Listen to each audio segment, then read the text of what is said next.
Hello, everyone. It's Amanda Testa here with Find Your Feminine Fire. And I am so excited for our interview today because I'm going to be talking with Lisa Foster, who is the founder of Parillume. And she is also a lovely friend in Denver.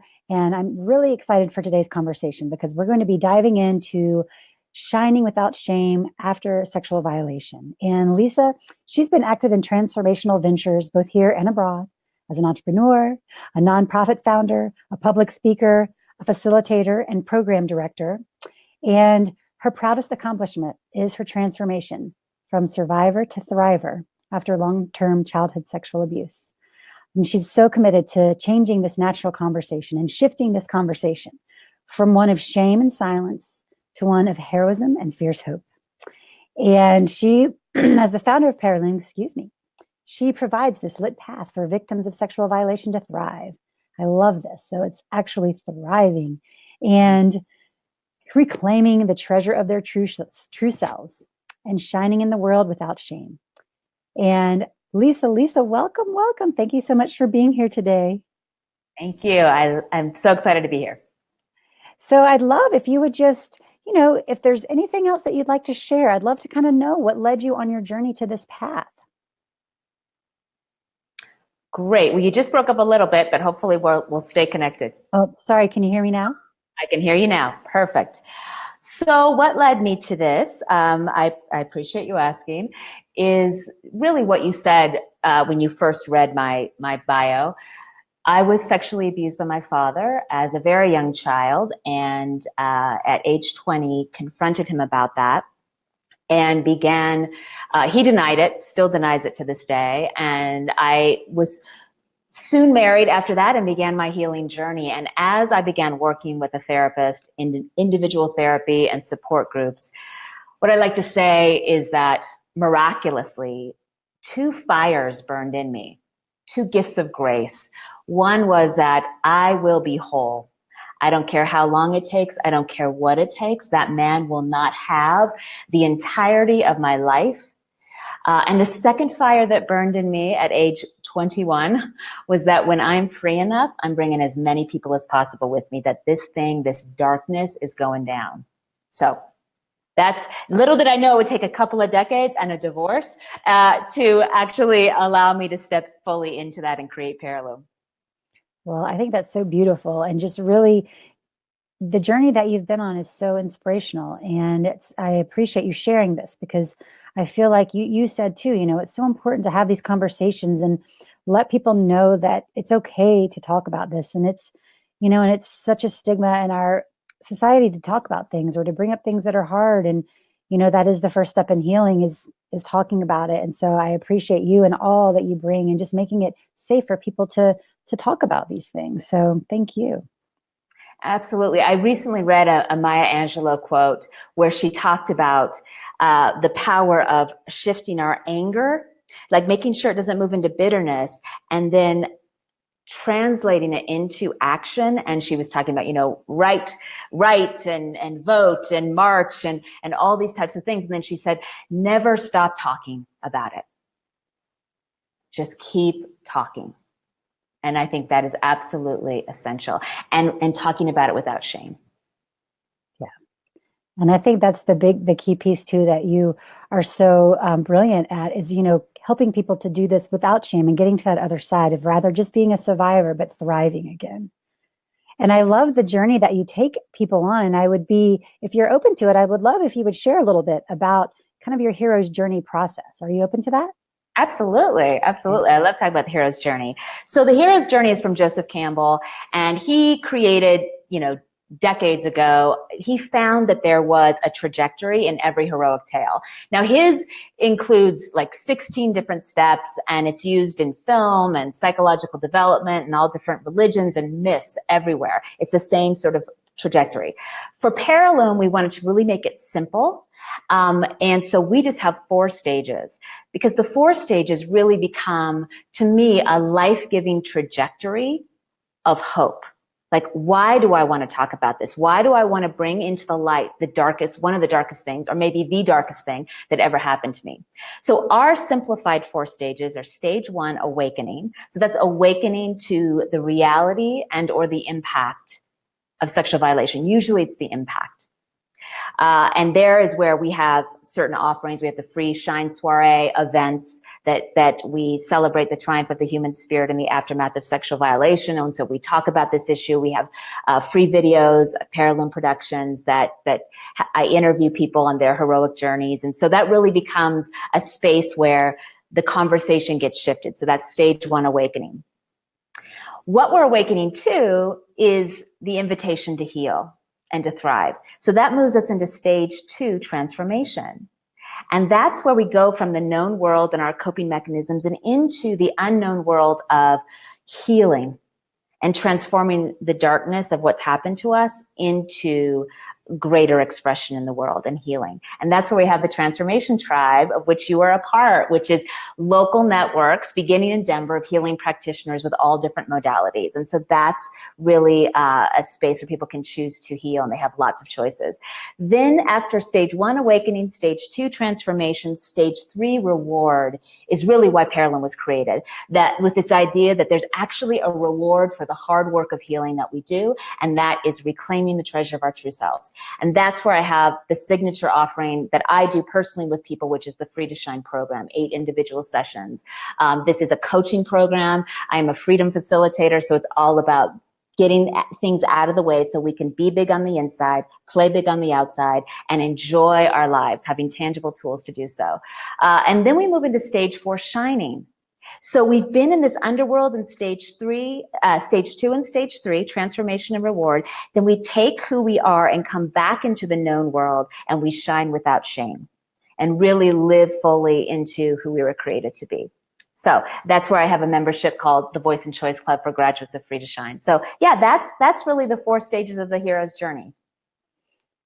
Thank you so much for sharing that. And I think I love how it's simple that, you've simplified it, and it makes it appear just so much more doable. Now, of course, the work is not always easy or fun, but it is doable. And I think the beauty of it is having all these tools and how you are so open to different modalities, because everyone is going to have a different thing that they resonate with. And that's the beauty of it, because the healing comes in so many different ways, in so many different forms. And, sadly, many women have been affected by this. I know myself, I was raped in college, and I didn't realize until when I started doing work I went to therapy for years. I did many things.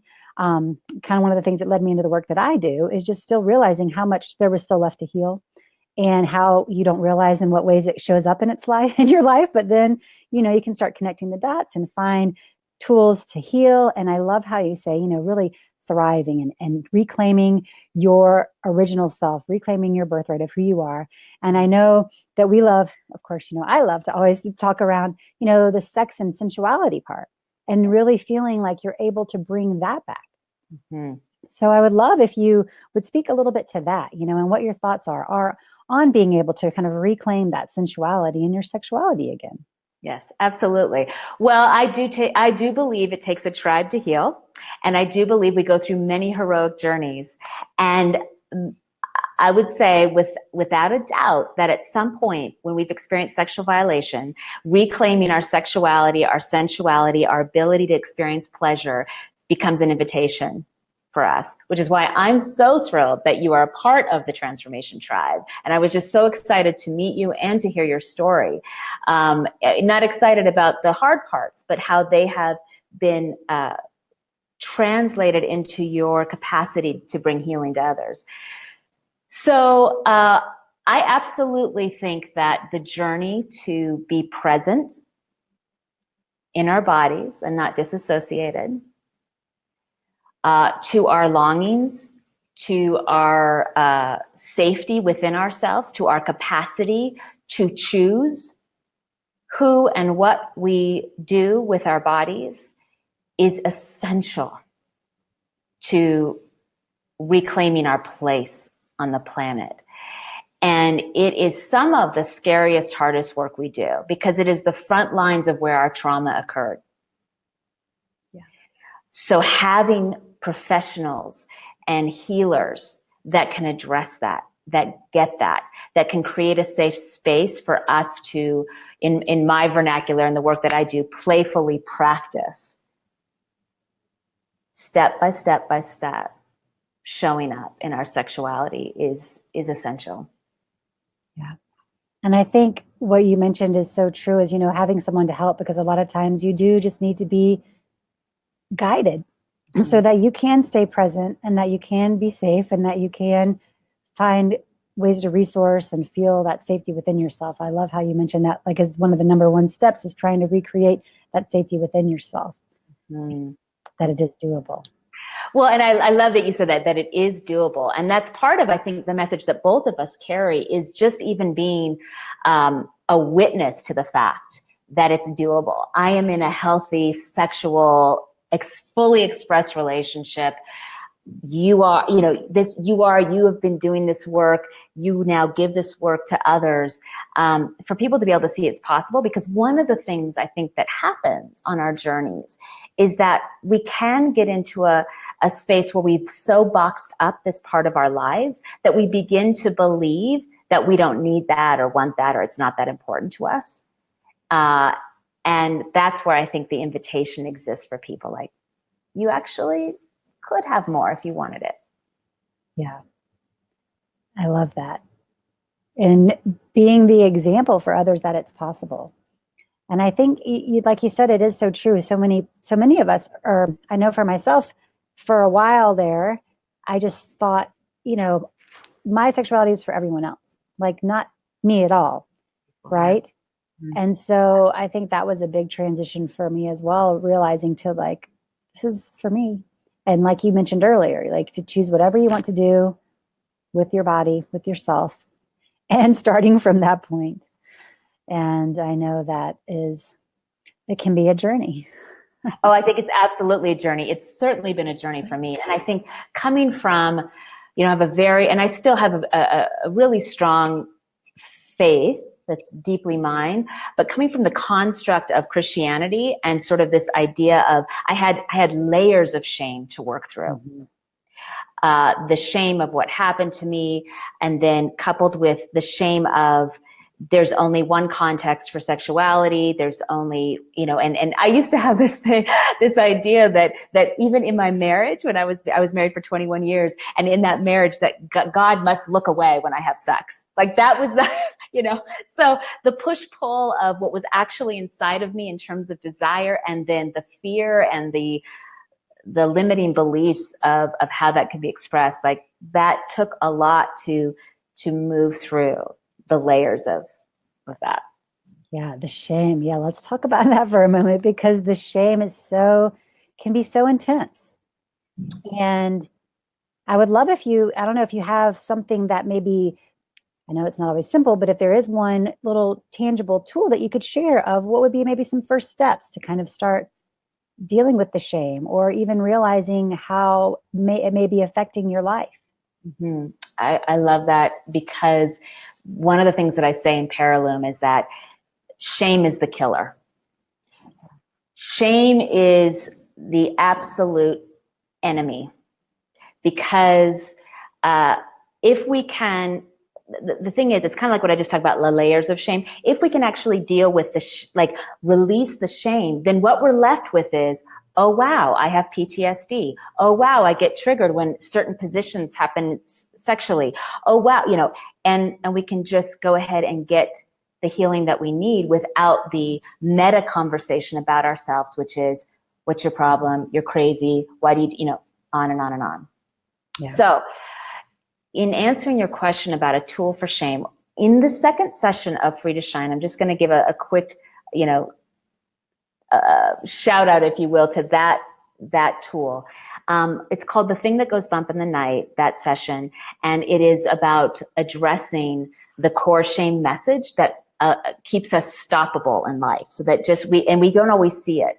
And so what I've discovered about my core shame message, which is I'm unlovable, is that to understand the root of it, first of all, that it comes to us often in childhood in an experience where instead of having the adult understanding of, wow, the people that are supposed to care for me are harming me, what I internalized was, okay, the reason this is happening is because I'm fill in the blank. And so I'm unlovable. Got it. That's how the world works.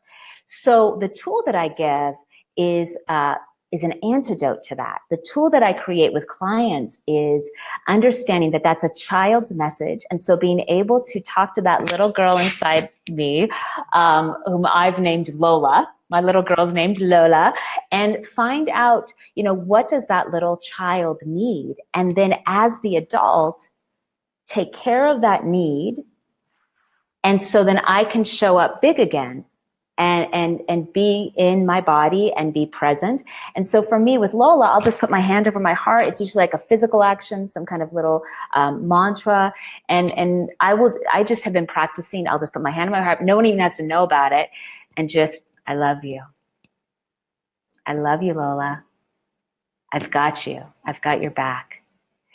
And so I have found that with clients, each of them have a different core shame message. Each of them have a different antidote that really resonates with them. But the bottom line structure of shifting out of that is this idea of the trigger point really is that little child that hasn't integrated, that doesn't have an understanding of what's happening.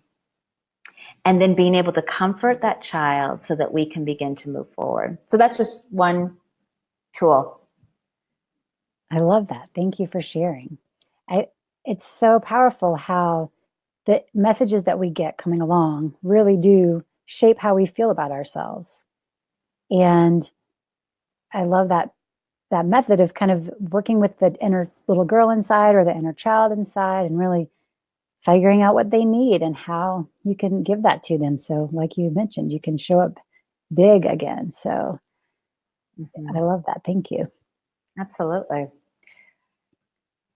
So I'd also love, to dive back in more to the pleasure discussion for a moment. That's another thing where I feel like a lot of women that I talk to and a lot of my clients, they come to me and maybe they have a hard time making time for pleasure, or feel like it's a luxury, or feel like it's something that they don't deserve, or feel like it's too much work, or all these things. And, like you mentioned, once you peel back the layers, there's usually something deeper there. But I would love if you would be open to sharing some of the things that helped you to kind of re-tap into pleasure again, and what helped you to, start to feel good again in your body and have that sensuality. Yeah. Okay. Well, it's about to get real, isn't it? Well, I mean, without being too offensive, I think the first thing was leaving a marriage in which I wasn't seen. That was absolutely essential. I was in an intimate relationship where it was not healthy for me. And because I had been violated, I kept pointing the finger like, oh, it's because I was sexually abused. And so once I got out of there and began dating and began really owning my sexuality and my beauty and my sexiness in a way that I couldn't inside of that relationship, that provided the first shift. I had never struggled with my own sense of, I guess you talk really openly about masturbation and personal pleasure and all that. Like that was never a struggle for me, or like I couldn't orgasm or things like that. It was more just being present and feeling seen and feeling beautiful. And so when I got out of that relationship, and then I began ultimately a relationship that I've been in now for, a couple of years, 2.5 years, that has been really, really healing, totally life-changing for me, where there was absolute trust and a real incredible sense of being seen and respected and valued. And it was within that context that I discovered so much more about my capacity for pleasure. Yeah. Does that make sense? That does. It totally makes sense. And it's interesting because I found my story, I was in a relationship for 8 years that was very safe. And probably part of the reason is because after a lot of experiences that were not safe, knowing that I would, we never had sex. It was like he was my best friend. Like it was just, I think that felt safe. And I realized after a while, like I was not happy and my needs weren't being met. And I'm sure he wasn't happy. So no one was winning in this situation. And so when I finally got the courage to leave that, it was such a huge transformation because I realized that was part of the reason why I was in that relationship was to feel safe and to not feel like I had to have sex and if I was not going to be touched very often. And that was a big thing. So, and then graciously, I met my amazing husband. And I think, like you mentioned, is having someone who is just so trusting and that who really is there for you and present for you to experience whatever you need to. Because I think that's another thing that happens a lot of times is with whatever we're taught from the media or porn or lack of sex education, you think that sex is supposed to look this certain way. And that if you have emotions come up, that's wrong or something's wrong with you. But like allowing those emotions to happen and flow and being with someone that can understand so you can actually move stuff through and out and integrate it is so powerful. Well, I love what you're saying. First of all, I think your whole 8 relationship that felt safe, I think that's really common. I do run across a lot of people that either have chosen to take themselves out of dating, take themselves out of any kind of dynamic with men, or they're in relationships in which they don't have to face that. They don't have to even look at their sexuality. So what a great observation. I'm so glad that you were able to transition out of that. You bring up a really great point that I think really it's part of that healing journey I've been on for the last 2.5 years with Tom. So I have probably had 4 or 5 PTSD triggered episodes, if you will, in a sexual context with Tom, having sex with him. And from the very beginning, he knew my story. He was totally for me. And literally I've been able to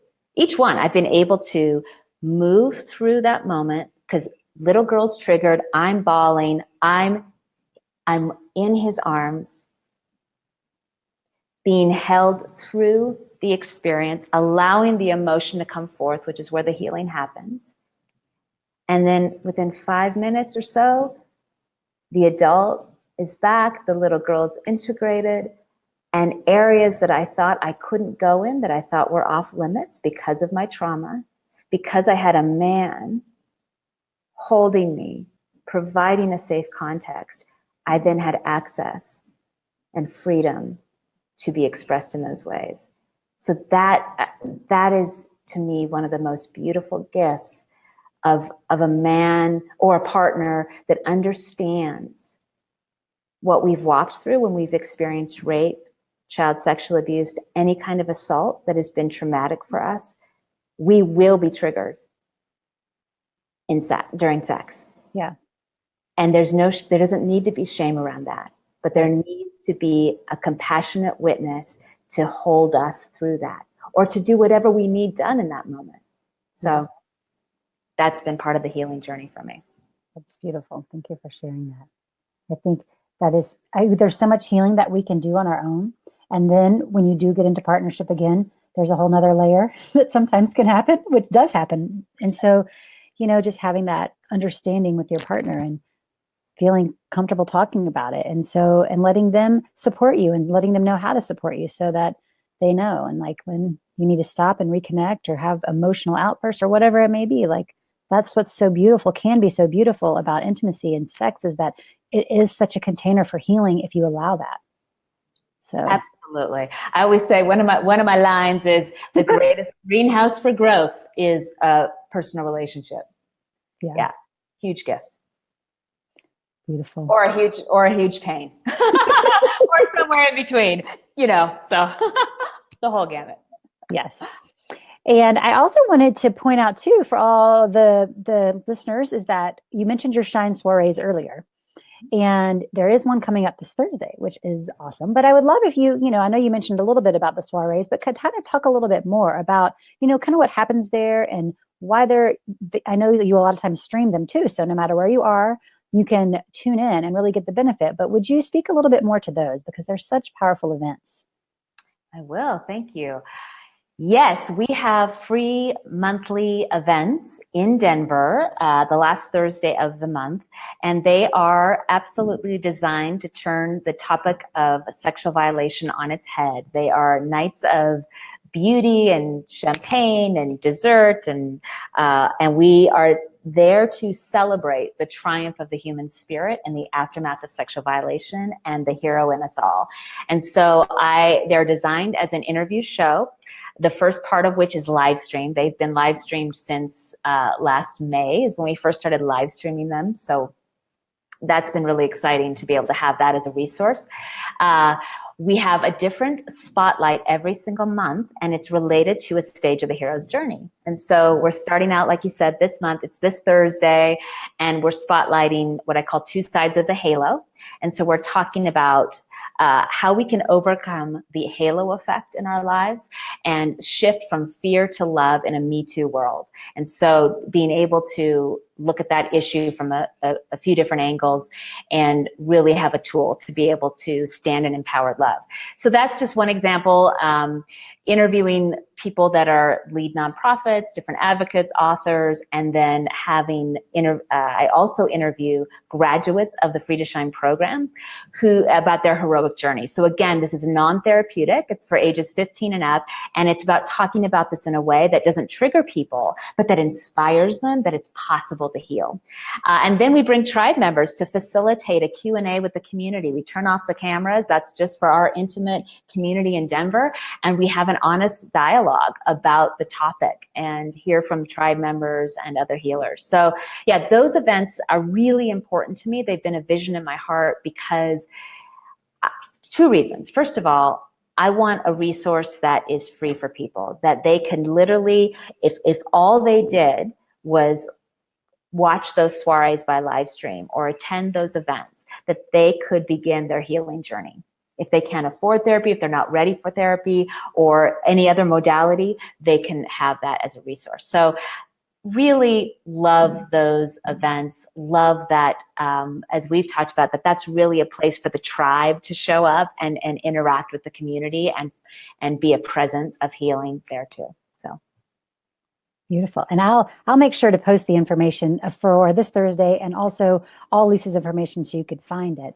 But I love how you mentioned too is, how we are living in this Me Too world, which we have been living in, but now there's being more light brought to it. Yes, absolutely. And I'm curious how you've noticed that in this past year, the big Me Too movement, how that has shifted the conversation. I know this is a bigger conversation, but you brought that up and it made me think to ask the question because I would love to hear your perspective on that. Beautiful. And before I go into that, I want to shout out April 26th, in which you will be one of the tribe members. We're going to be talking about sexuality and intimacy after sexual violation. So for those who are around and can attend or watch actually can attend so they can interact with you. Beautiful. So tell me the question again, how the Me Too. So yeah, how we are in this Me Too world now, which we have been in, but now there's just being a lot more light brought to it. And I'm curious what you've noticed has shifted, in this past maybe year or so, and just what you've seen and noticed how things are shifting because of this, or what your perspective on that is. Yeah, well, this has been to be honest, this has been a dream in my heart that I've known, we cannot shift this conversation. We cannot transform this darkness for the next generation if we don't talk about it. And if society at large doesn't grasp the magnitude of the issue.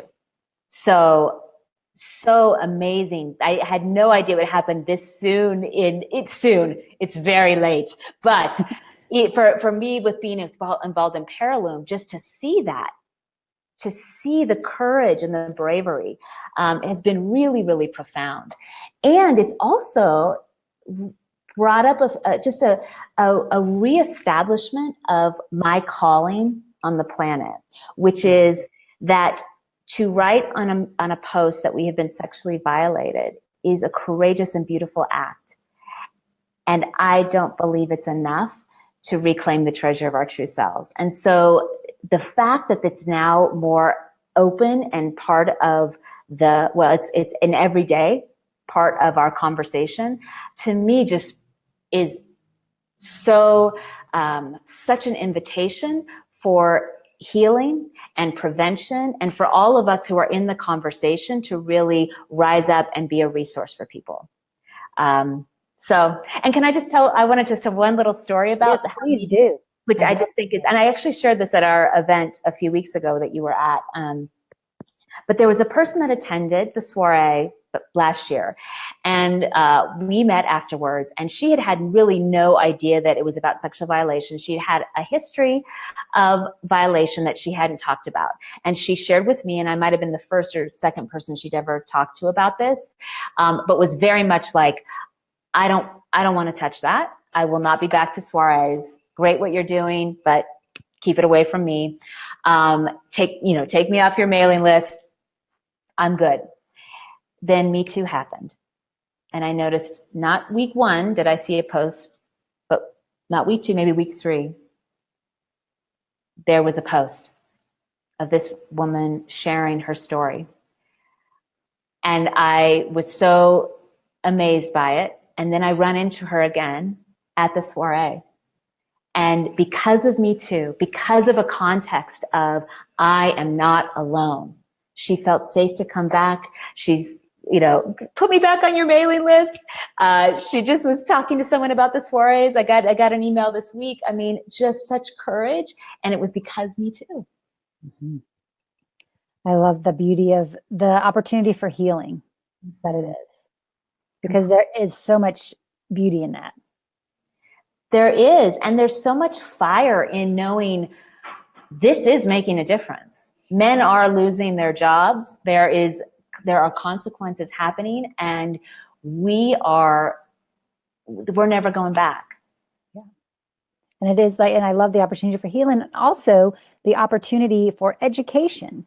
Mm-hmm. And like you said, people rising up to serve, but also obviously there is huge lack of education happening. And so hopefully this will make that slowly start to change. I would love if that were to happen. And I know one of the things I know so many women come to me about, I work with a lot of moms, is like, well, how do I talk to my kids about sex? Or how do I, because they don't talk about it in schools very often anymore. So they don't get an education about it.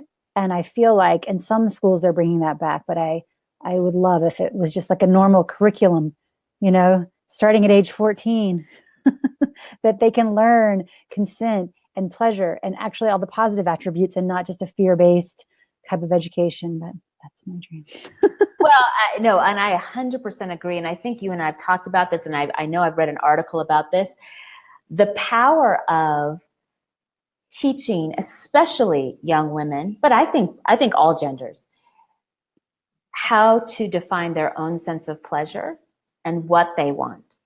Because we live in such a highly sexual, like in this pornographic world, where is that our version of pleasure? Is that what so to be able for a young woman, especially because we are so what's the word, just indoctrinated with being pleasing and making it about the other, like you talked about. My sexuality was for other people, it wasn't for me. To be able to include all of those things, I think it will, we talk about this idea of a tribe to heal. It will take a tribe to heal our nation, to heal our planet, related to sexuality and sexual violence and violation. And that is definitely one piece. I think another piece is addressing from a young age what true masculinity looks like, what it looks like to be in a place of toxic masculinity. What it looks like anytime, and this is what I'm going to talk about a little bit with the halo effect on Thursday night, what it looks like to dehumanize and objectify another human being, no matter what the circumstance. When we are on that path, we are in the zone of violation. That is where violation occurs, when we have dehumanized another human being. Yes, so true. Did you ever see that documentary called The Mask We Wear? No, but that's so funny. I just saw they're going to be showing it at the little film center by me. And I tried to actually get a ticket. It's going to be the first part in February, I think, with the Women's Foundation here locally. And There's a wait list, but no, I haven't seen it, but I definitely want to. I heard it's fantastic. Yeah, it's actually on Netflix, but Okay. I was just thinking of that because for your conversation on Thursday, it's so much about kind of the brainwashing that happens with men, and even at such a young age, and through sports or whatever it is, that dehumanization that happens whenever you're putting a label on something, it's dehumanizing that person or whatever it is. So it's just I enjoyed it because it was very eye-opening to me.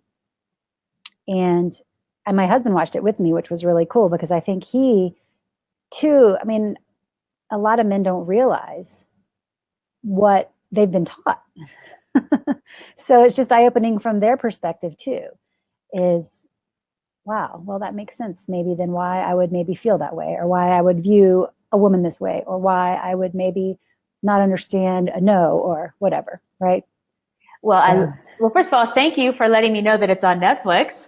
That's great. And having heard of it twice within a 12-hour period, I think it's definitely on my list between now and Thursday. And, having Nate Ewert and Dave Glazer, two tribe members who one's a massage therapist, the other is, a trainer, both of them leaders in their own business.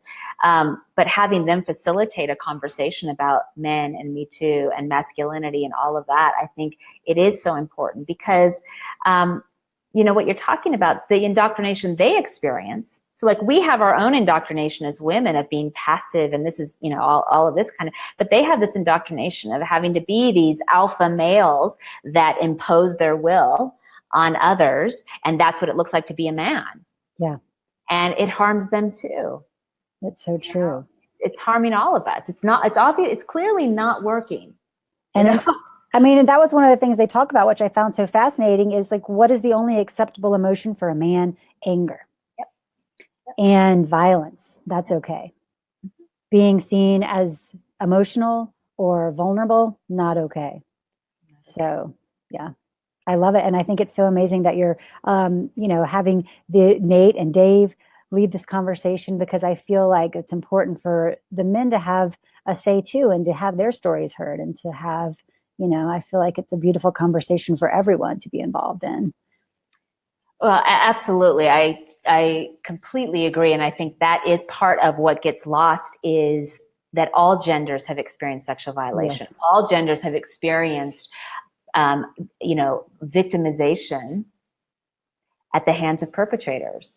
And so to make it a male-female issue is again, a little bit of a danger. Like I think, obviously any kind of movement is going to be messy. So there's some messy parts to this, I think. And that's why the conversation about, having the halo effect of black and white, good or bad, all or nothing, that we kind of live in a world like that right now. And so being able to find our own empowerment and our own voice and choice in the space of, okay, how do we humanize all of this and create bridges to healing and understanding? Yes. I love it. Well, I'm so excited that you took so much time with us today. Thank you so much for being here. And I would love too, if there's anything else that you would like to share, if there's anything else you would like the women listening to know before we close today. Well, the only thing that comes to mind is one of my, sayings that I have in Parillume that I always conclude with. Because if there's any message that I want to leave people with, it's that you are beautiful, you are free, and you can shine again without shame. Thank you From so my much. heart to the world. You can shine without shame. Yeah. Thank you so much. And just so everyone knows, you can find Lisa at Parillume.com. I will make sure to post all of that below. And the Shine Soiree is this Thursday. So if you're in Denver, please join us. And if you're not in Denver, you can stream it live.